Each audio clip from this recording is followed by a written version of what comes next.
I was reviewing tenant applications for my downtown building when my phone buzzed with a video call from my younger cousin Amy. She looked uncomfortable. Maya, are you seeing the family chat? I muted it 6 months ago. Why? You need to look. Your mom is hosting Sunday dinner at your building and they're planning things. I unmuted the chat. My screen filled with messages and photos from inside 842 Sterling Lofts, my 4-story mixed-use building. The ground floor retail space, the 3 residential floors above it, all mine. Purchased 2 years ago for $1.8 million through my property development company. Mom, family meeting. We've worked out how to divide the building fairly. Everyone come see your new spaces. Brother Marcus, I'm taking the 3rd floor. Corner unit has the best light for my art studio. Sister Vanessa, 2nd floor is perfect for me and the kids. Close to the street entrance. Mom, your father and I will take the 4th floor penthouse, obviously. Maya can have the ground floor retail space. She works from home anyway, she doesn't need much room. My hands tightened around my phone. I scrolled through more messages. Dad, we've already assigned parking spaces. Marcus gets 2 spots for his car and motorcycle. Vanessa needs 3 for the minivan and visitors. Maya doesn't drive much, so she gets the compact space in back. Aunt Linda, this is so generous of you all to share the family building. Maya must be thrilled to have everyone close by. Marcus, it's about time this family had a real estate presence. Maya bought it, but it belongs to all of us really. Family assets are family assets. I called my property manager, Devin Wright, and my real estate attorney, James Park. Devin, are my family members currently inside 842 Sterling? Yes. Your mother called yesterday saying she was the building owner and needed access for a family meeting. I told her only you had authorization, but she insisted. She had keys. Keys? From where? She said you gave them to her months ago. I felt my jaw clench. I'd given my mother an emergency key last year when I had surgery. He was supposed to return it. He never did. James, I need you at 842 Sterling immediately. Bring security. My family is inside my building claiming ownership and dividing it up amongst themselves. I'm 15 minutes away. Don't engage until I arrive. I grabbed my laptop and building ownership documents, heading out the door. Amy's text came through. They're measuring rooms and talking about renovation budgets. Your mom is giving tours. 20 minutes later, I arrived at 842 Sterling. James was already there with 2 security officers from Sentinel Property Services. I could hear voices and laughter from inside. Ready? James asked, his briefcase in hand. Let's go. I unlocked the main entrance with my owner's key. The sound of conversation echoed from the 2nd floor. We climbed the stairs and found my entire family gathered in the largest unit. 15 people, including my parents, siblings, aunt, uncle, and several cousins. Mom had set up a buffet on folding tables. Marcus was showing people his future art studio space. Vanessa's kids were running through the rooms claiming bedrooms. Paya. Mom spotted me first, her smile bright. Perfect timing. We're just finishing the space assignments. Come see what we've planned. Planned for what? I asked calmly. For the building division, of course. We've worked out a fair system.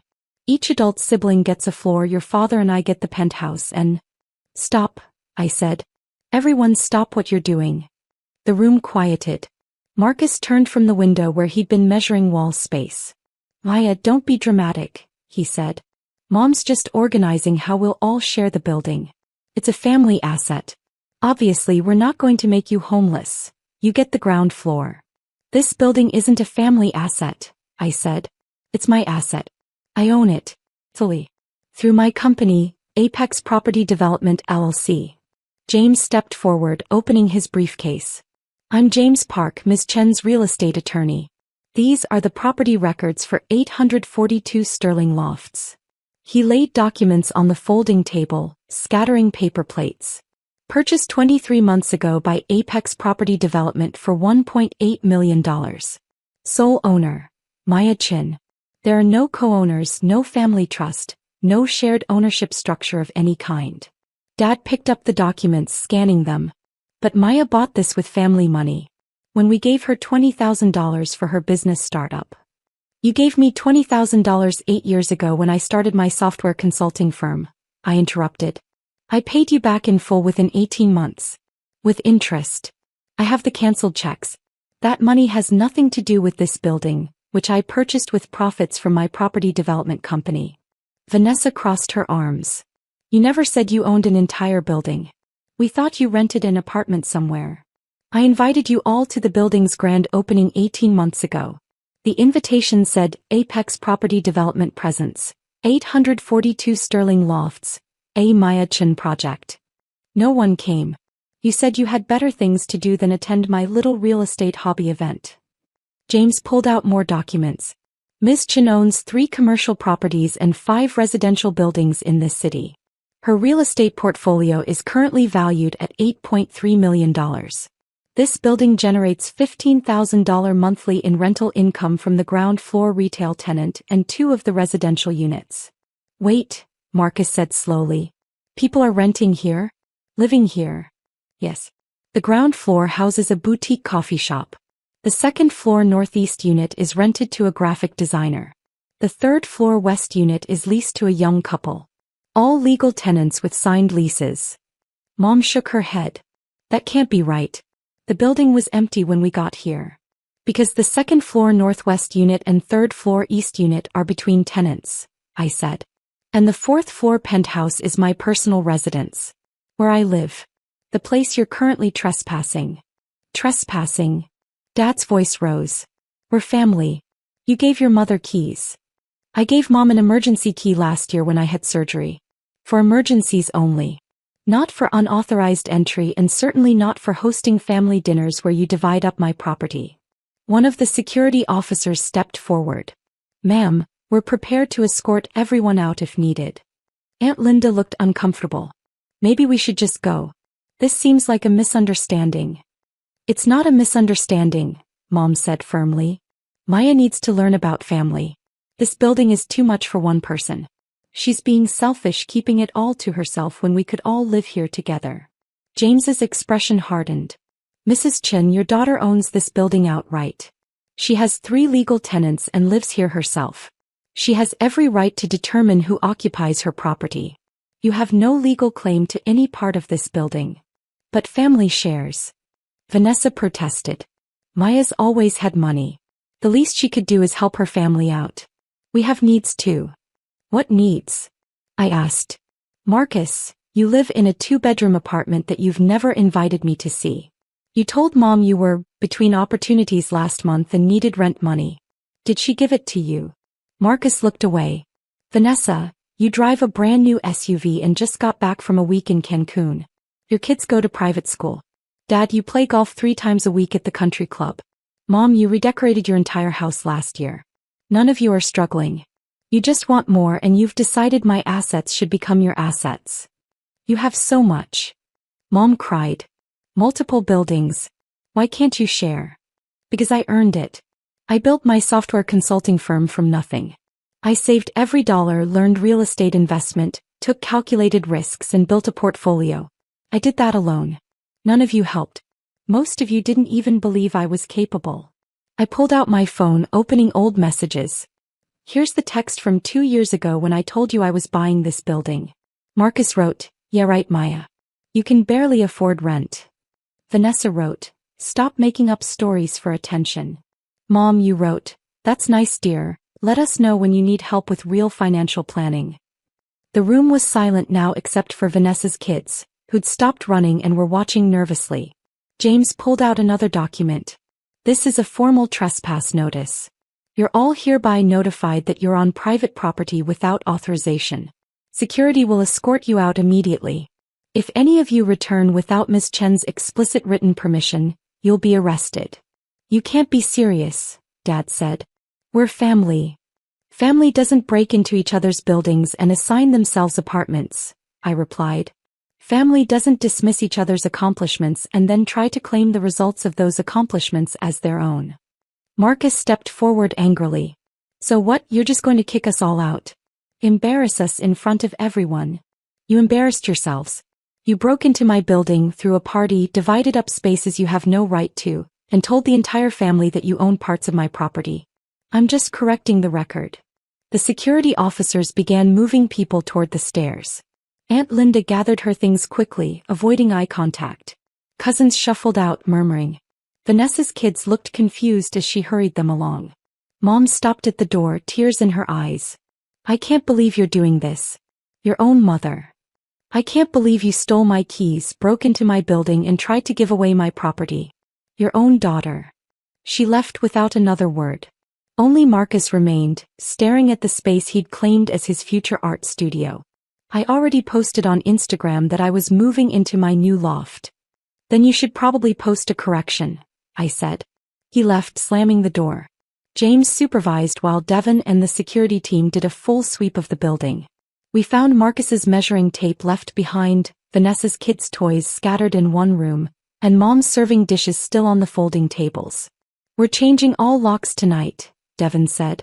Every entrance, every unit. New security system with cameras. No one gets access without your explicit approval. Perfect. And Devon, about those emergency keys. Already noted. No emergency keys to family members. I should have verified her authorization. I'm sorry. It's not your fault. She was convincing. James packed up his documents. Maya, they may try this again. Your mother seemed genuinely convinced she had some claim to the building. Then we'll deal with it. With lawyers and police if necessary. At midnight, the locksmith finished installing new locks and keypads. The security company activated cameras at every entrance. My building was finally secure again. The family group chat exploded the next day. Marcus, Maya had us arrested at her building. Over a simple family dinner. Mom, she's chosen property over family. I don't even know my own daughter anymore. Vanessa, my kids were traumatized by the security guards. Maya should be ashamed. Amy texted me privately. For the record, nobody was arrested and the security guards were completely professional. Your family is rewriting history. I muted the chat again. 3 weeks later, Mom tried to use her old key at 842 Sterling.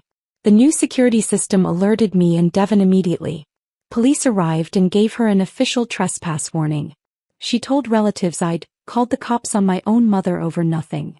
The coffee shop tenant downstairs sent me a thank you card. We noticed increased security. Really appreciate you taking building safety seriously. My other tenants expressed similar relief. Apparently, Mom had tried to show the building to friends twice before the Sunday dinner incident, telling people she was the property manager. 6 months later, 842 Sterling Lofts is fully occupied and profitable. The property appreciated to $2.1 million. I refinanced and used the equity to purchase my 4th commercial property. Marcus posts photos of his cramped apartment studio with captions about staying humble and not selling out for material things. Vanessa tells people I'm new money with no family values. Mom sends occasional guilt trip messages about how I've abandoned my family for buildings. None of them have apologized for breaking in, trying to claim my property, or posting lies about being arrested. Last week, Vanessa asked if she could rent one of my residential units at a family discount. I said no. My buildings aren't family assets. They're my assets. Built with my work, my money, my risk. Sometimes the family that dismisses your success is the same family that wants to claim ownership when that success becomes undeniable. They can't have my floors. They never earned them. A year after the Sunday dinner incident, I received a certified letter from a law firm I didn't recognize. Inside was a lawsuit filed by my mother and siblings claiming they were entitled to ownership shares in 842 Sterling Lofts based on verbal family agreements and implied partnership. I forwarded it to James immediately. This is frivolous, he said after reviewing it. They have no documentation, no contracts, no evidence of any agreement. I'll file for dismissal. Will it go to court? Probably not. But they're hoping you'll settle just to avoid the hassle. Don't. I didn't. 2 months later, a judge dismissed the case entirely, ordering my family to pay my legal fees, $12,000. They were furious. Marcus called me a heartless corporate sellout. Mom sent a long email about how I'd destroyed the family over money. But I noticed something interesting. After the lawsuit failed, Marcus quietly asked if I had any entry-level property management positions available.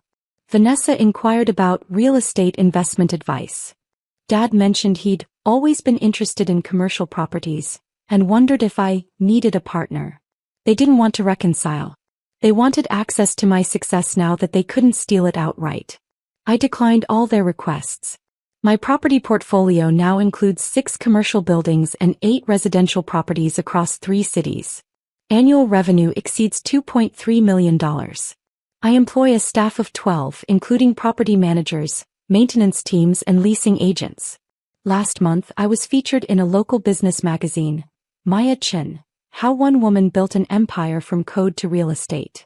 The article detailed my journey from software consultant to property developer. My mother called the magazine to complain that the article didn't mention family support.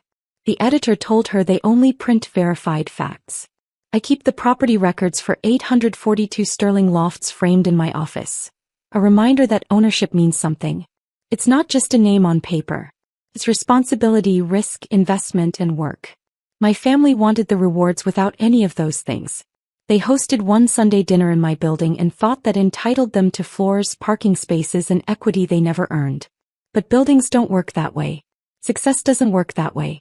I changed the locks at midnight and never looked back. Now when I walk through 842 Sterling Lofts, past the thriving coffee shop, past the happy tenants, up to my penthouse with its city views, I remember that Sunday dinner. I remember my family dividing up something that was never theirs. And I remember that I said no. Sometimes the most important word in business is the same word you need with family. Boundaries. I own my buildings. All of them. And no Sunday dinner will ever change that.